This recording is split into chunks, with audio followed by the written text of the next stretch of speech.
ഏവർക്കും ഹൃദ്യമായ എൻ്റെ മറ്റൊരു വീഡിയോയിലേക്ക് സകർഷം സ്വാഗതം. ആദ്യമായിട്ടാണ് നിങ്ങൾ ഈ വീഡിയോ ശ്രമിക്കുക, അത് പ്രദർശിക്കുക എങ്കിൽ മറക്കാതെ ചാനൽ സബ്സ്ക്രൈബ് ചെയ്യുക. അതേപോലെ തന്നെ വീഡിയോ ലൈക്ക് ചെയ്യുക. തൊട്ടടുത്തുള്ള ബെലൈക്കൺ കൂടി എനബിൾ ചെയ്ത് കഴിഞ്ഞാൽ നിങ്ങൾക്ക് ഞാനിടുന്ന വ്യത്യസ്ത വീഡിയോകളുടെ നോട്ടിഫിക്കേഷൻ നിങ്ങളുടെ അരികിൽ എത്തിച്ചേരുന്നതാണ്. അങ്ങനെ മറക്കാതെ ശ്രദ്ധയോടുകൂടി ആചരിക്കും എന്നുള്ള ശുഭാപ്തി വിശ്വാസത്തോടുകൂടി ഇന്ന് അതീവ പ്രാധാന്യമുള്ള ഒരു ഭൂതനാഥ ക്ഷേത്ര മാഹാത്മ്യ വർണ്ണനയാണ്. പ്രകൃതിയിലെ കൈലാസമെന്നോ അതല്ലെങ്കിൽ പുണ്യഗിരിയായ ശബരിമലയെന്നോ ഒക്കെ വിശേഷിപ്പിക്കാവുന്ന അത്യധികം ചൈതന്യമായിട്ടുള്ള ഒരു സന്നിധിയെക്കുറിച്ചാണ് പ്രതിപാദ്യം. ഭൂതനാഥ ക്ഷേത്രം കൊല്ലം ജില്ലയിൽ കൊട്ടാരക്കരയിൽ നിന്നും ശാസ്താംകോട്ട എന്ന ദേശത്തിലേക്ക് പോകും വഴി വെണ്ടാറ് എന്ന ദേശത്ത് നിന്ന് തെക്ക് ദിശയിൽ 1/2 കിലോമീറ്ററോളം സഞ്ചരിച്ചു കഴിഞ്ഞാൽ ഈ ഭഗവാന്റെ തിരുസന്നിധിയിൽ എത്തിച്ചേരുവാൻ സാധിക്കും. നമ്മൾ ഭഗവാന്റെ തിരുസന്നിധിയിൽ എത്തിച്ചേരുന്ന ആ ഒരു വിധാനം കാരണം നിങ്ങൾ വീഡിയോ ശ്രമിച്ച് കാണും, അല്ലെങ്കിൽ ദർശിച്ച് കാണും. ഭഗവാന്റെ ആ താഴെ നിന്നുള്ള സ്റ്റെപ്പുകളാണ് നമുക്ക് കാണുവാൻ സാധിക്കുന്നത്. ഇത് മുകളിലേക്ക് നമ്മളിങ്ങനെ കയറിപ്പോകണം. തൊട്ട് അപ്പുറത്തു കൂടി വാഹനങ്ങൾ കടന്ന് ചെല്ലുവാനുള്ള മാർഗമുണ്ട്. എന്നിരുന്നാൽ തന്നെയും നമുക്ക് സ്റ്റെപ്പ് വഴിയാണ് ഞങ്ങൾ നേരെ മുകളിലേക്ക് പോകുന്നത്. ഇത് എവിടെ എത്തിച്ചേരുമെന്ന് നമുക്ക് നോക്കാം. കാരണം ഓരോ സ്റ്റെപ്പും നല്ല മധ്യവേളയിലാണ് ഞങ്ങൾ എത്തുന്നത്. അതുകൊണ്ട് നല്ല ചൂടുമുണ്ട്. അതേപോലെ സൂര്യപ്രകാശം ഇങ്ങനെ ഭൂമിയിലേക്ക് തൊട്ട് നിൽക്കുന്ന ഒരു സമയഭാവമാണ്. ഒട്ടേറെ ആൾക്കാരുടെ നിർദ്ദേശം ലഭ്യമായതിനെ തുടർന്നാണ് ഇവിടെ എത്തുവാൻ സാധിച്ചത്. പുണ്യഭൂമിയാണ്. അത്രയധികം ജനങ്ങൾ വന്നു ചേരുന്നൊരു സ്ഥാനഭാവം. ഇപ്പം ഞങ്ങൾ നേരെ ക്ഷേത്ര സഞ്ചയത്തിനോടടുത്തുള്ള ഭാവത്തിൽ മുകളിലെത്തി. അന്നേരം മുകളിലെത്തിയപ്പോൾ എന്താണ് കണ്ടോ, മുകളിലേക്ക് നോക്കിക്കഴിഞ്ഞു കഴിഞ്ഞാൽ നമുക്ക് കാണാം ഭൂതനാഥൻ വസിക്കുന്ന ചൈതന്യ ശ്രീലകം. എത്ര ഉയരത്തിലാണ് എന്ന് നോക്കിക്കോളൂ. അമ്പര ചുംബിയായിട്ട് നിൽക്കുക. നല്ല ഒരു പ്രയത്നം കൊണ്ട് മാത്രമേ ഇതുപോലെയുള്ള ഒരു ക്ഷേത്ര സഞ്ചയം വാർത്തെടുക്കുവാൻ സാധിക്കുകയുള്ളൂ എന്നുള്ളതാണ്. നമുക്ക് ക്ഷേത്ര വിധാനത്തിലേക്ക് കടക്കുന്ന പടികളിലേക്ക് നമ്മൾ കയറി കഴിഞ്ഞിരിക്കുകയാണ്. നേരെ മുകളിലേക്ക് നമ്മളിങ്ങനെ പോയിക്കൊണ്ടിരിക്കുക. അന്നേരം ഇനി നമുക്ക് ക്ഷേത്രത്തിലേക്ക് മുകളിലോട്ട് കയറാവുന്ന ഒരു സമയം. അന്നേരം മുകളിലോട്ട് കയറുന്ന കൽപ്പടവുകൾ, ആ പടവുകൾ അങ്ങോട്ട് താണ്ടി മുകളിലേക്ക് ഭൂതനാഥൻ്റെ അടുക്കലേക്ക് നമ്മൾ സഞ്ചരിക്കുമ്പോൾ നമ്മൾ ശ്രദ്ധിച്ചു നോക്കിയാൽ മനസ്സിലാകാവുന്ന ഒരു കാര്യമാണ് എത്ര നല്ല അർപ്പണബോധത്തോടു കൂടിയാണ് ഇത്രയും ഉയരത്തിൽ സജ്ജനങ്ങൾക്ക് വരുന്നതിലേക്കായിട്ട് ഈ ഒരു ക്ഷേത്ര നിർമ്മിതി ധന്യമാക്കിയിരിക്കുന്നത് എന്ന് നമ്മൾ ചിന്തിച്ചു പോകും. അതുപോലെ തന്നെ എത്ര പ്രായമായവർക്കും അനായാസേന വന്ന് എത്തിച്ചേരുവാൻ സാധിക്കുന്ന ഒരു സ്ഥാനഭാവമാണ്. ക്ഷീണം തോന്നുകയേയില്ല. ശരീരത്തിന് സുഖവും മനസ്സിന് ആനന്ദവും ആത്മാവിന് ചൈതന്യവും നൽകണ ഒരു പുണ്യഭൂമിയാണ് ഭൂതനാഥൻ്റെ ഈ മണ്ണ് എന്ന് പറയുന്നതിനകത്ത് സംശയമില്ല, തർക്കമില്ല. അനുഭവിച്ചറിഞ്ഞാലേ അത് മനസ്സിലാകുള്ളൂ. കൃത്യം മധ്യാഹ്ന സമയത്ത് എത്തി ഭഗവാന്റെ മണ്ണിൽ ഇപ്പോൾ ഒരു വീഡിയോ എടുത്തിട്ട് പോകണമെന്നൊക്കെ വിചാരിച്ചു വന്നു. പക്ഷേങ്കിൽ ഇവിടെ വന്നപ്പോൾ ഭഗവാന്റെ ആലയം തുറന്ന് കാണുന്ന സമയം വരെ ഞങ്ങളവിടെ ഉളവായി എന്നുള്ളതാണ്. അന്നേരം ആ ഒരു പ്രത്യേകത ഈ വീഡിയോ എടുക്കുമ്പോൾ ആ ഒരു പ്രത്യേകത നിങ്ങളിലേക്ക് പറയണമെങ്കിൽ എത്രമാത്രം അനുഭൂതിയാണ് ഇവിടെ നിന്ന് കിട്ടിയത് എന്ന് മനസ്സിലാക്കുക. നമ്മൾ ഈ മുകളിൽ നിന്നുകൊണ്ട് താഴേക്ക് ദർശിച്ചു കഴിഞ്ഞാൽ വളരെ അപൂർവ സസ്യഭാവങ്ങൾ എന്ന് വെച്ച് കഴിഞ്ഞാൽ ഒട്ടേറെ ഈ ഔഷധ സസ്യങ്ങളുടെ ഒരു നിറഞ്ഞ സന്നിധി കൂടിയാണ്. അതേപോലെ തന്നെ അശ്വതി മുതൽ രേവതി വരെയുള്ള നക്ഷത്രങ്ങളുടെ വൃക്ഷങ്ങൾ ഒക്കെ ആയിട്ട് നിറഞ്ഞു നിൽക്കുന്ന ഒരു സന്നിധി. ദേവലോകം എന്നൊക്കെ പറയാം നമുക്ക്. കേരളത്തിൽ ഇതുപോലൊരു മഹാക്ഷേത്രം കാണുവാൻ പ്രയാസമാണ്. ഇത്ര ചൈതന്യവത്തായിട്ടുള്ള മറ്റൊരു കൈലാസമാണോ അല്ലെങ്കിൽ മറ്റൊരു പുണ്യമായ ശബരിഗിരിയാണോ എന്നൊക്കെ നമുക്ക് മനസ്സുകൊണ്ട് തോന്നിപ്പോകണ അനുഭവിച്ചറിയണ സത്യമാണ്. ആ ഭാവങ്ങൾ അത് നേരിട്ട് വന്നാൽ മാത്രമേ മനസ്സിലാക്കുവാൻ സാധിക്കുകയുള്ളൂ. അത്ര ചൈതന്യ പൂരിതമായ മനോഹരമായിട്ടുള്ള സന്നിധി. നമ്മൾ താഴേക്കൊക്കെ നോക്കിക്കഴിഞ്ഞു കഴിഞ്ഞാൽ എന്താ രസകരമാണ് കാണാൻ എന്നറിയാമോ. എത്ര പറഞ്ഞാലും എത്ര വർണ്ണിച്ചാലും ഭഗവാന്റെ ഈ ആലയത്തെക്കുറിച്ച് എങ്ങനെ വർണ്ണിക്കണമെന്ന് തന്നെ അറിയാത്ത ഒരു ആശങ്കയിലാണ്. ഇപ്പം നമ്മൾ ദർശിക്കുന്നത് ഭഗവാന്റെ തിരുസന്നിധിയിലേക്ക് കടക്കണ 18ാം പടിയാണ്. അന്നേരം അവിടുത്തെ ബോർഡുകളൊക്കെ നമ്മൾ ശ്രദ്ധിച്ചു കഴിഞ്ഞാൽ മനസ്സിലാക്കാവുന്നതേ ഉള്ളൂ. ഇതിലെ നമ്മൾ 18ാം പടി കയറി ഭൂതനാഥനെ കണ്ടു കഴിഞ്ഞാൽ നമ്മൾ പിന്നെ തിരിച്ച് 18ാം പടി ഇറങ്ങി വരരുതെന്ന ആ ബോർഡിലുള്ള നിർദ്ദേശം അത് ശാസ്ത്ര വിരുദ്ധമാകും, വൈരുദ്ധ്യമാകും.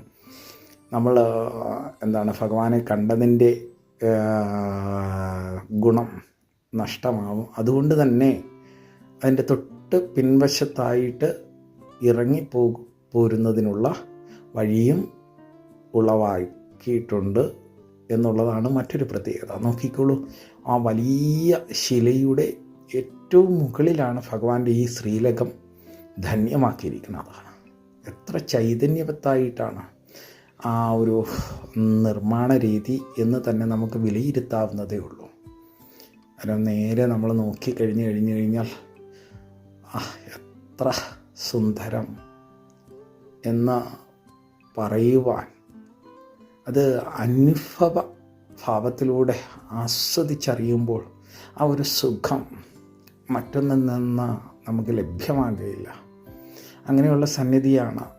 ഞങ്ങൾ മുകളിൽ നിന്നിങ്ങനെ ആ 4 പാടും നിങ്ങൾ ശ്രദ്ധിച്ച് നോക്കിക്കഴിഞ്ഞു കഴിഞ്ഞാൽ 4 പാടും നമ്മൾ വീഡിയോ പോകണുണ്ട്. അന്നേരം ആ വണ്ടി വരുന്നതും അതുപോലെ പച്ച വിരിച്ച സസ്യലതാദികളും അങ്ങനെയൊക്കെയുള്ളൊരു സഞ്ചയം. അങ്ങനെ ഭഗവാന്റെ സന്നിധി ഭാവത്തിൽ എത്തിച്ചേർന്നിരിക്കുകയാണ്. ശ്രീലകമാണ്. നമുക്ക് അകത്തേക്കുള്ള ദർശനങ്ങളൊന്നും ചെയ്യുന്നത് ഉചിതമല്ല. ഭഗവാന്റെ വിഗ്രഹങ്ങളൊക്കെ നമ്മൾ ക്യാമറയിൽ പകർത്തുക എന്ന് പറയുന്നത് ഉചിതമല്ല. ദേശം മുഴുവൻ കേൾക്കണ ആ മണിനാദം, ഓംകാര ശബ്ദം എത്ര മനോഹാരിതമായിട്ടുള്ള ഭാവത്തിലാണ് അത് ഈ പ്രദേശം മുഴുവൻ അലയടിക്കണത് എന്ന് നമുക്ക് അത് ശ്രവിക്കുമ്പോഴേ അതിൻ്റെ ആ ആനന്ദലബ്ധി നമുക്ക് മനസ്സിലാകുകയുള്ളൂ.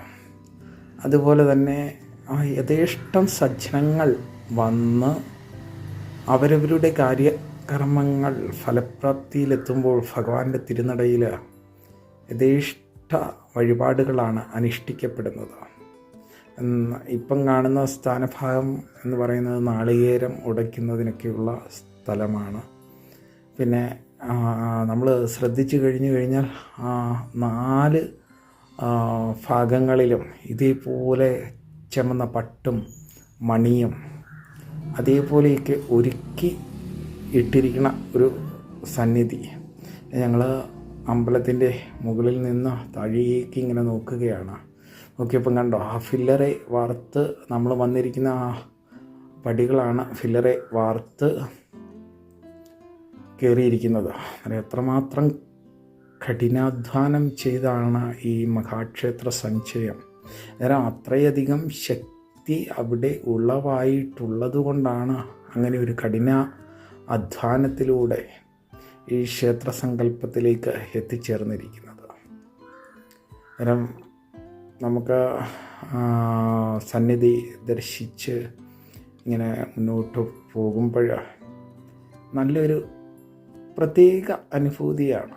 അനുഭൂതി എന്ന് പറയുമ്പോൾ നമ്മുടെ ഭഗവാന്റെ ഊട്ടുപുര അഥവാ തിടപ്പള്ളി എന്ന് പറയും. തിടപ്പള്ളിയിൽ നമ്മൾ പ്രത്യേകം വീഡിയോ എടുത്ത മാത്രയിൽ അതിൻ്റെ ഒരു ആകാശവുമായി മുട്ടി നിൽക്കണ ആ ഒരു ഭാഗം അത്രയധികം ശോഭനമായി തിങ്ങി വിളങ്ങി നിറഞ്ഞു നിൽക്കുന്നു എന്നുള്ളതാണ്. പിന്നെ നമ്മൾ സ്റ്റെപ്പുകൾ താഴേക്ക് നോക്കുമ്പോൾ അതേപോലെ തന്നെ അവിടെ നിന്ന് പല ഭാവങ്ങളിൽ പല സ്ഥലങ്ങളിലേക്ക് വീക്ഷണകോണുകളിൽ നോക്കിക്കഴിഞ്ഞാൽ എത്ര മനോഹരമായ ദൃശ്യങ്ങളാണ് നമുക്ക് അനുഭവവേദ്യമാകുന്നത്. ഇനി ശ്രീലകം തന്നെ നോക്കിക്കോളൂ. ഈ അമ്പരചുംബിയായിട്ട് നിൽക്കണ ഭഗവാന്റെ ആലയം ഇതൊരു പ്രത്യേക ചൈതന്യം തന്നെയാണ്. അതിനും നമ്മൾ ശ്രദ്ധിച്ചു കഴിഞ്ഞാൽ ശബരിമല സന്നിധിയുടെ ഒരു പ്രത്യേക ചിട്ടയിൽ തന്നെയാണ് ശ്രീലക ഭാവം നിർമ്മാണം ചെയ്തിരിക്കുന്നത് എന്ന് പറയാതിരിക്കുവാൻ സാധിക്കുകയില്ല. അതുപോലെ തന്നെ തൊട്ടടുക്കലായിട്ട് ഗണപതിയും നല്ല ഉണ്ണി ഗണപതിയും അതേപോലെ ബാലമുരുകസ്വാമിയും പിന്നെ മഹാദേവനും മഹാദേവിയും പാർവതീദേവിയും ഒക്കെ ആയിട്ട് ഇങ്ങനെ വാണരുളുന്ന സന്നിധിയാണ്. ഒരു ഐതിഹ്യ ഭാവങ്ങളെക്കുറിച്ച് പ്രതിപാദ്യം ചെയ്യുകയാണ് എന്ന് പറയുമ്പോൾ നമ്മൾ കുരുക്ഷേത്ര യുദ്ധ കാല വൈഭവത്തിലേക്ക് പോകണം.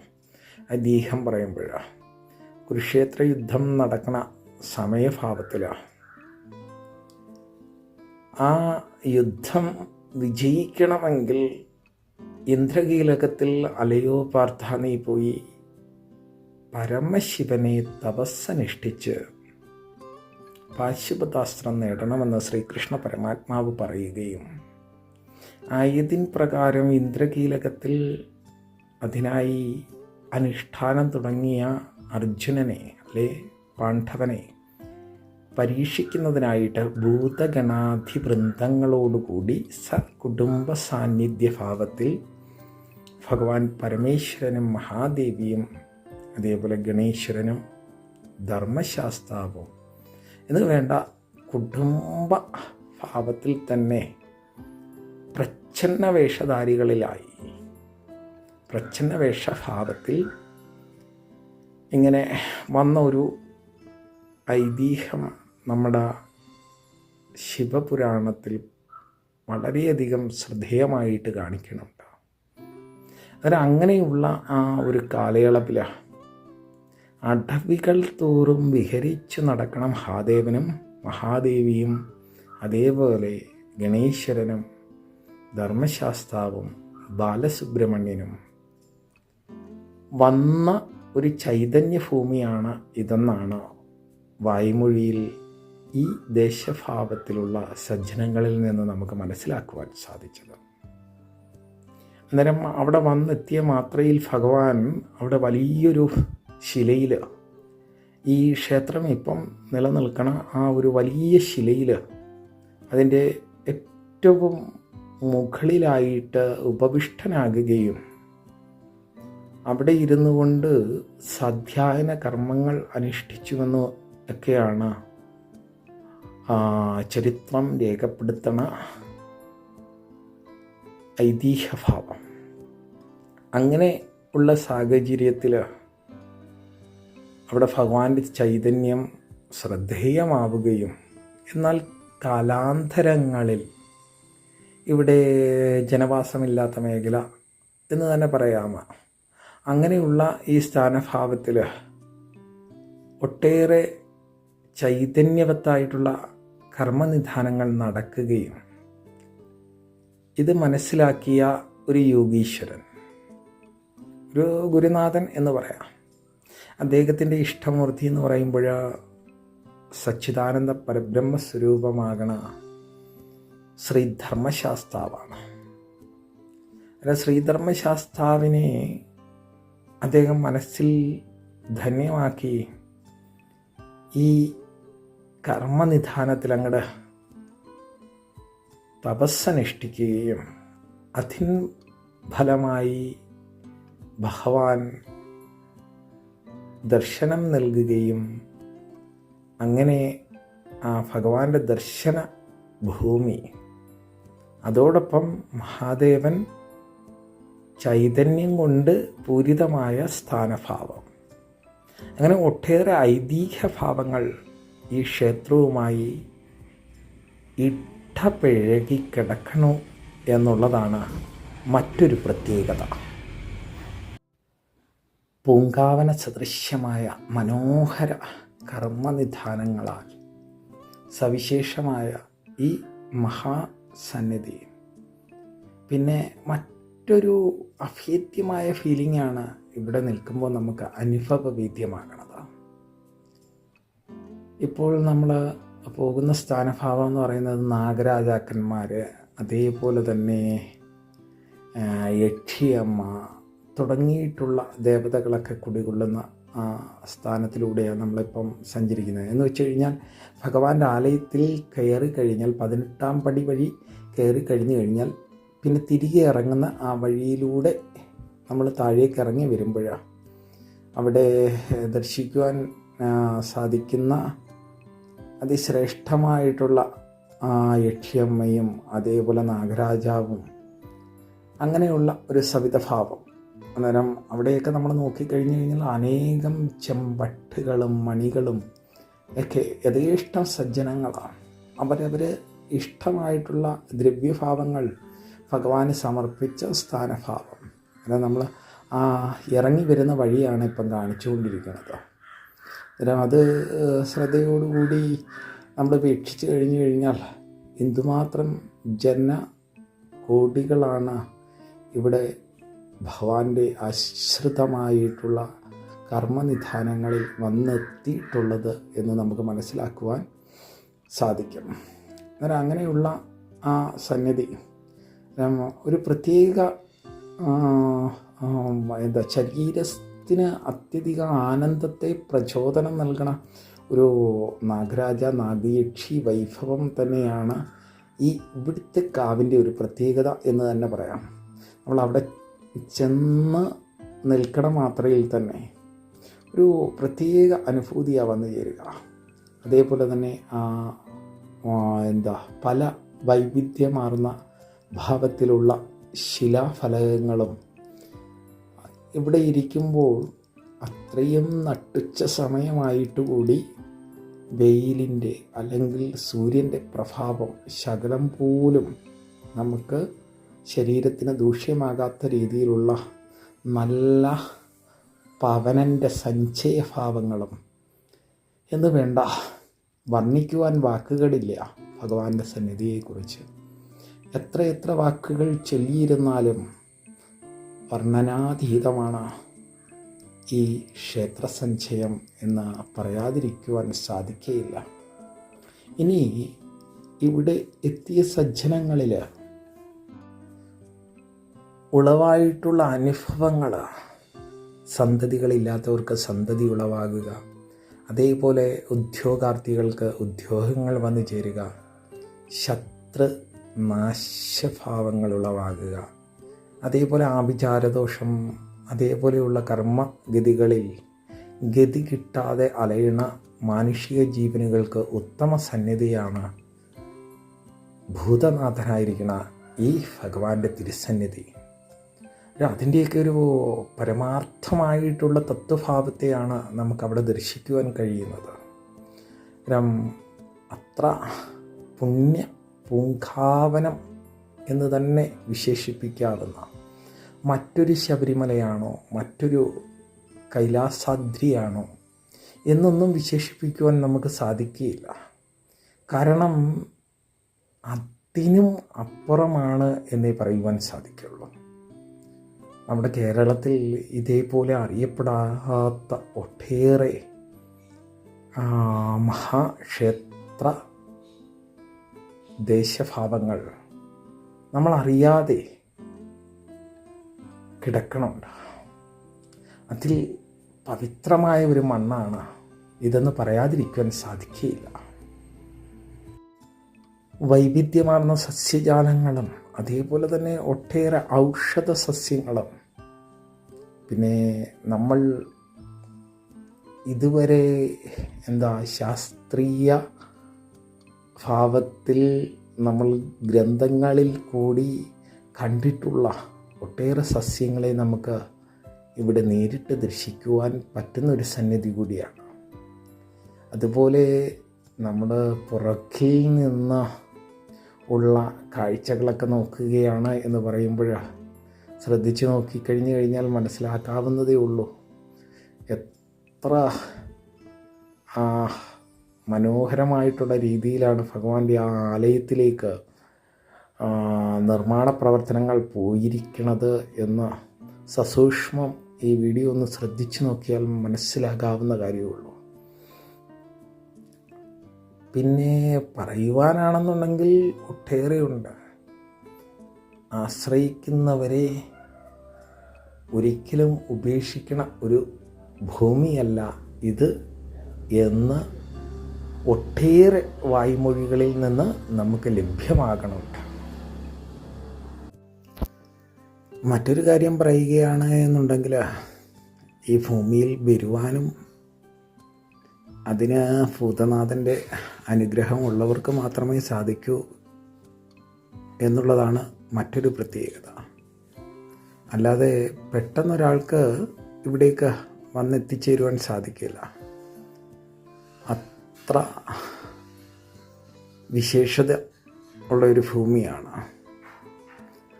പഞ്ചഭൂതാത്മകമായ മനുഷ്യ ശരീരത്തിൽ ചൈതന്യവത്തായി നിൽക്കണ ആ ഭൂതനാഥൻ്റെ തിരുസന്നിധിയിലേക്ക് നമ്മൾ വരിക എന്ന് പറയുമ്പോൾ കൊല്ലം ജില്ലയിൽ കൊട്ടാരക്കര എന്ന ദേശത്ത് അവിടെ നിന്ന്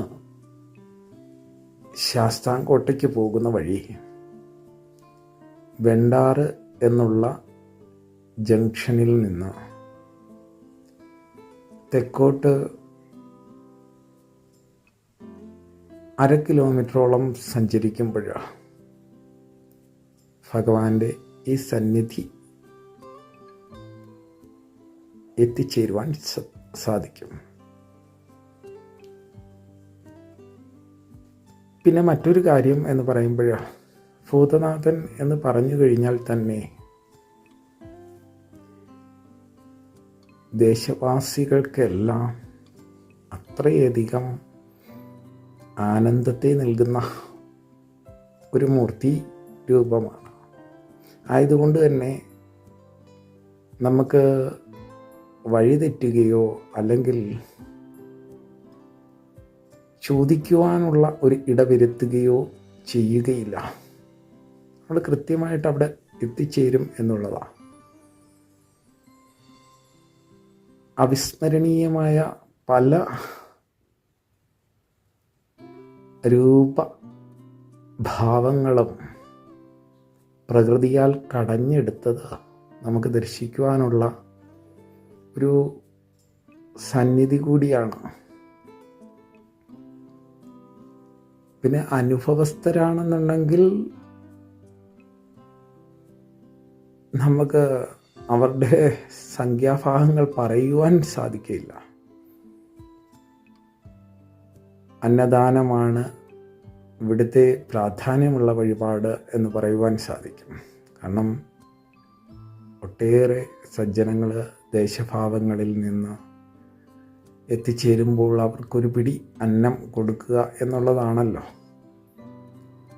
അന്നേരം അതിനായിട്ടാണ് ഭഗവാന്റെ സന്നിധിയിൽ നമുക്ക് എത്ര രൂപ വേണമെങ്കിലും സമർപ്പിക്കാവുന്നതാണ് അന്നദാന ഫണ്ടിലേക്ക്.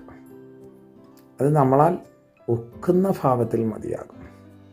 പിന്നെ വിനായക ചതുർത്ഥി, അതേപോലെ ഉത്രം, പൈങ്കിനി ഉത്രം, അതേപോലെ വൃശ്ചിക മണ്ഡല മകരവിളക്ക്, ഇതൊക്കെ വളരെ അത്യധികം ചൈതന്യത്തോടു കൂടി ഇവിടെ അനുഷ്ഠിക്കുന്ന ഒരു കർമ്മവിധാനം കൂടിയാണ്. ശാസ്താപൂജനത്തിന് വളരെ പ്രാതിനിധ്യം ഉണ്ട്. അതേപോലെ ആഴിയും പടുക്കയും എന്ന് വേണ്ട ഇത്യാദി വിശേഷാദി പൂജകളൊക്കെ അത്യധികം ആചാരക്രമങ്ങളോടുകൂടി അനുഷ്ഠിക്കപ്പെടുന്ന ഒരു സന്നിധി. അടൂര് ഇല്ലത്തിൽ നാരായണൻ അദ്ദേഹത്തിൻ്റെ മുഖ്യ താന്ത്രിക കർമ്മത്തിൽ പ്രതിഷ്ഠാദി കർമ്മങ്ങൾ അനുഷ്ഠിച്ചിരിക്കുന്ന മഹാക്ഷേത്രം.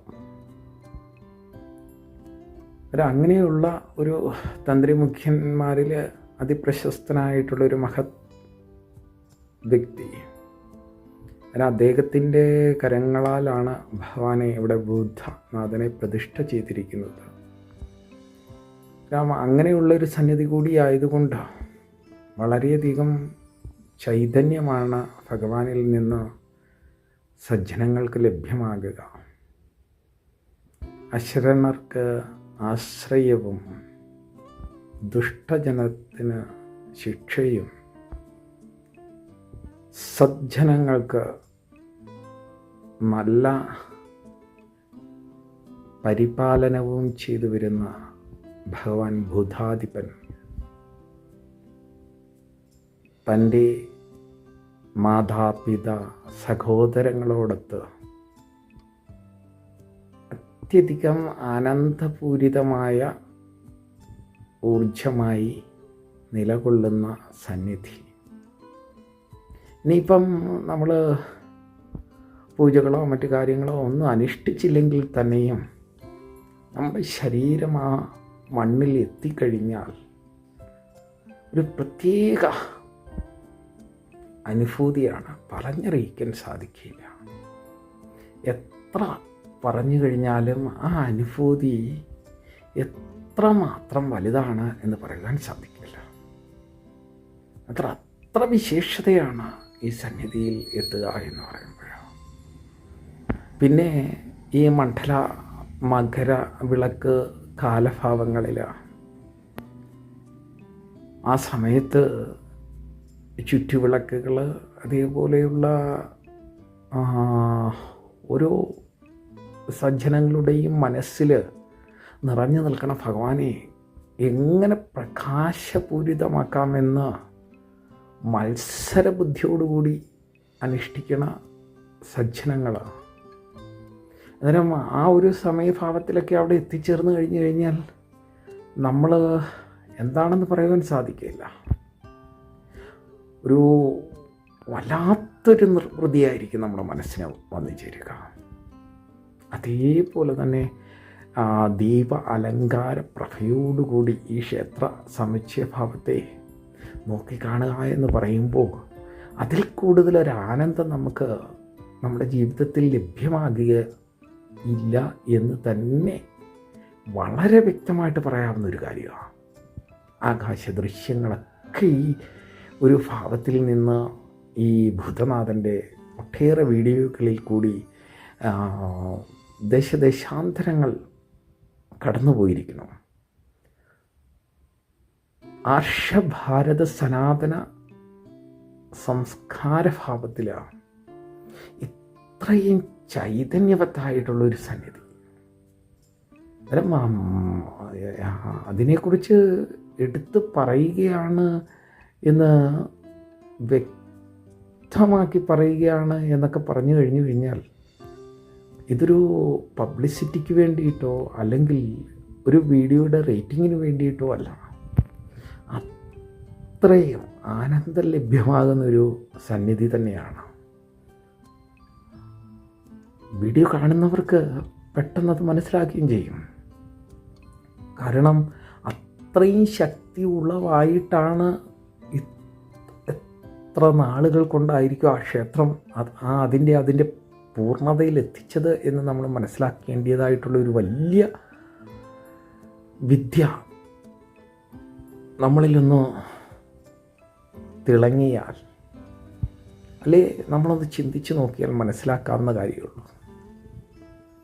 അന്നേരം നമ്മുടെ ജീവിതത്തിലൊക്കെ കിട്ടുന്ന ഒരു മഹാഭാഗ്യമായിട്ടും അതേപോലെ ഒരു എന്താ പറയുക, ഭഗവാൻ കുടുംബഭാവത്തിൽ, മഹേശ്വരനും മഹേശ്വരിയും കുടുംബഭാവത്തിൽ, ഗണേശ്വരൻ അതേപോലെ വിനായക ചതുർത്ഥി നാളുകളിൽ 108 നാളികേരത്തിൻ്റെ അഷ്ടദ്രവ്യ മഹാഗണപതി ഹവനവും അതേപോലെ തൈപ്പൂയ നാളുകളിൽ അതിശ്രേഷ്ഠമായിട്ടുള്ള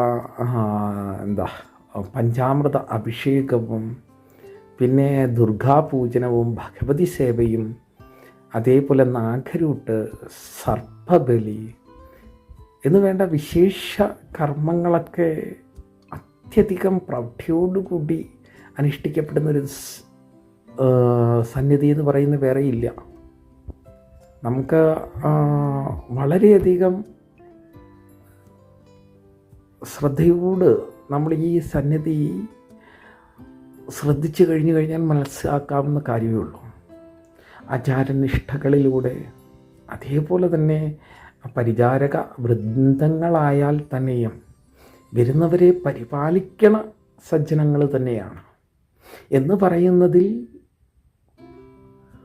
ഒരു വലിയ മനസ്സ് അവർ മറ്റുള്ളവർക്ക് തങ്ങളുടെ സ്വധർമ്മം പരധർമ്മമായിട്ട് ആചരിക്കുന്നുണ്ട്. അതാണ് ഇവിടുത്തെ ഏറ്റവും വലിയ പ്രത്യേകത.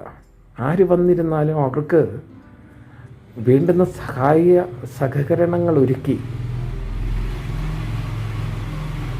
അവരുടെ ദുഃഖങ്ങളെ അല്ലെങ്കിൽ അവരുടെ ദുരിതങ്ങളെ ഭൂതനാഥനിൽ എത്തിക്കുക എന്ന് പറയുന്ന പരിചരണ വിഭാഗം, ക്ഷേത്ര മേൽശാന്തിയായിരുന്നാലും അതേപോലെ മാനേജരായിരുന്നാലും അതുമല്ലെങ്കിൽ അടിച്ചുതളി, കഴകം തുടങ്ങിയ സജ്ജനങ്ങളായിരുന്നാലും അത്ര ഒരു പ്രാദേശിക ക്ഷേത്രങ്ങളിലൊന്നും അത്ര ഇത് നമുക്ക് ലഭ്യമാകുന്ന ഒരു സാഹചര്യമല്ല. അത് തന്നെയല്ല, ഇന്നത്തെ പല ക്ഷേത്രങ്ങൾ എടുത്തു കഴിഞ്ഞാൽ നമുക്ക് മനസ്സിലാക്കാവുന്ന ഒന്നേ ഉള്ളൂ. എല്ലാം വ്യവസായവൽകൃതമായിരിക്കുന്ന ഒരു കർമ്മഗതി പോലാണ്. സാഹചര്യങ്ങൾക്കനുസൃതമായിട്ട് വഴിപാടുകളെ മറ്റുള്ളവരിലേക്ക് അടിച്ചേൽപ്പിക്കുന്ന വിധാനങ്ങളാണ്. പക്ഷേ ഇവിടെ അങ്ങനല്ല. അതാണ് ഏറ്റവും വലിയൊരു പ്രത്യേകത. പണ്ഡിതനായാലും പാമരനായാലും എന്ന് വേണ്ട എല്ലാവർക്കും ഒരേ കർമ്മതലത്തെ ധന്യമാക്കുന്ന ഒരു ഭഗവത് സന്നിധി എന്ന് പറയുമ്പോഴാണ്. മറ്റുള്ള സവിധങ്ങളിൽ നമ്മൾ ചെന്ന് നോക്കിക്കോളൂ. നമ്മുടെ പോക്കറ്റിലെ വലിപ്പം അല്ലെങ്കിൽ കീശയിലെ വലിപ്പം നോക്കിയിട്ടാണ് അവിടെ നമുക്ക് വേണ്ടുന്ന സപ്പോർട്ടുകൾ ചെയ്യുക. പക്ഷേ ഇവിടത്തെ സംബന്ധിച്ച് നോക്കിയപ്പോൾ അതിൽ നിന്നെല്ലാം വ്യത്യസ്തമായിട്ടുള്ളൊരനുഭൂതി. അത്തരം സഹകരണം കൊണ്ടും പ്രകൃതിയുടെ എല്ലാവിധമായിട്ടുള്ള അനുഗ്രഹങ്ങൾ കൊണ്ടും പിന്നെയോ പഞ്ചഭൂതാത്മകനായിരിക്കുന്ന ഭഗവാന്റെ സർവ ശ്രേഷ്ഠതകളാലും ഐക്യതാഭാവങ്ങളിൽ ഏറ്റവും പരമാനന്ദ ഭാവത്തെ ലഭ്യമാകണം ഉമാമഹേശ്വരനും വിഘ്നഭാവങ്ങളിൽ സർവവിഘ്നങ്ങൾ ഒഴിവാക്കിത്തരണ മഹാവിനായകനും ശാസ്ത്ര സാങ്കേതിക മേഖലകളിൽ എല്ലാ ശാസ്ത്രത്തെ ശ്രേഷ്ഠമാക്കുന്നവനായ ബാലസുബ്രഹ്മണ്യനും പ്രപഞ്ച ആവാസ വ്യവസ്ഥിതികളിലൂടെ പ്രപഞ്ചത്തെ ശ്രേഷ്ഠമാക്കുന്ന നാഗരാജാക്കന്മാരും വനദേവതമാരും പിന്നെ സപ്തമാതൃക്കളും എന്ന് വേണ്ട എല്ലാ ദേവതകളും 30 കോടി ദേവതാ സാന്നിധ്യം തുളുമ്പി നിൽക്കുന്ന ഒരു മഹാചൈതന്യഭൂമി. ഒരിക്കലെങ്കിലും നമുക്ക് അവിടെ നിന്ന് പോകുവാൻ സാധിക്കുകയാണ് എന്നുണ്ടെങ്കിൽ നമ്മൾ മറ്റേത് ദേശങ്ങളിൽ പോയി കഴിഞ്ഞു കഴിഞ്ഞാലും ഈ ഒരു സുഖം ലഭ്യമാകില്ല. അത് ഉറപ്പ് പറയുകയാണ്. അത്ര ചൈതന്യമാണ് ഈ സഞ്ചയം. ഭൂതനാഥൻ്റെ മണ്ണിലേക്കൊന്ന് പോയി നോക്കുമോ. ഭൂതനാഥൻ സർവരെയും എന്താണോ ആഗ്രഹിക്കുന്നത് അത് നിറവേറ്റി തരും എന്നുള്ളതിൽ തർക്കമില്ല. നിങ്ങൾക്ക് അവിടെ ചെന്ന് കഴിയുമ്പോൾ കാണുവാൻ സാധിക്കുന്നതാണ്. വലിയ വലിയ വിളക്കുകൾ, അതേപോലെ തന്നെ എണ്ണിയാൽ തീരാത്തത്ര മണികൾ, അതേപോലെ തന്നെ ഓട്ടുപാത്രങ്ങൾ, ചെമ്പുപാത്രങ്ങൾ, പൂജാ സാമഗ്രികൾ എന്ന് വേണ്ട ഇതൊക്കെ യഥേഷ്ടോ ഭഗവാൻ വന്ന് ചേരുന്നത്. ചുമ്മാതെ ഒരാൾ ധനം കൊണ്ട് കളയുമോ? ഇല്ല. അന്നേരം ഒരാൾക്ക് ചെയ്യുമ്പോൾ അതിൻ്റെ ഫലം കിട്ടുന്ന സാഹചര്യത്തിൽ മാത്രമേ അയാൾ അതിന് വേണ്ടുന്ന കാര്യം ഭഗവാനിൽ അർപ്പിതമാകുകയുള്ളൂ. അന്നേരം അങ്ങനെയുള്ള സാഹചര്യത്തിൽ യഥേഷ്ട സജ്ജനങ്ങൾ വന്ന് ആ കർമ്മതലത്തെ എത്ര എത്ര എത്ര ഭാവത്തിലാണ് ഉയർത്തണത്. അന്നേരം അവർക്ക് അതിൽ ഗുണമുണ്ടായിട്ടല്ലേ ചെയ്യണത്. അല്ല, നിങ്ങൾക്ക് സാധിക്കുകയാണെന്നുണ്ടെങ്കിൽ ഈ സന്നിധി ഒന്ന് പോയി നോക്കുക. അന്നേരം എല്ലാവർക്കും ഭൂതനാഥൻ്റെ എല്ലാവിധമായിട്ടുള്ള ഐശ്വര്യഭാവങ്ങളും ഉളവാകട്ടെ എന്ന് പ്രാർത്ഥിച്ചുകൊണ്ട് അടുത്ത മറ്റൊരു വീഡിയോയുമായി വരും വരെ എവർക്കും നന്ദി, നമസ്കാരം.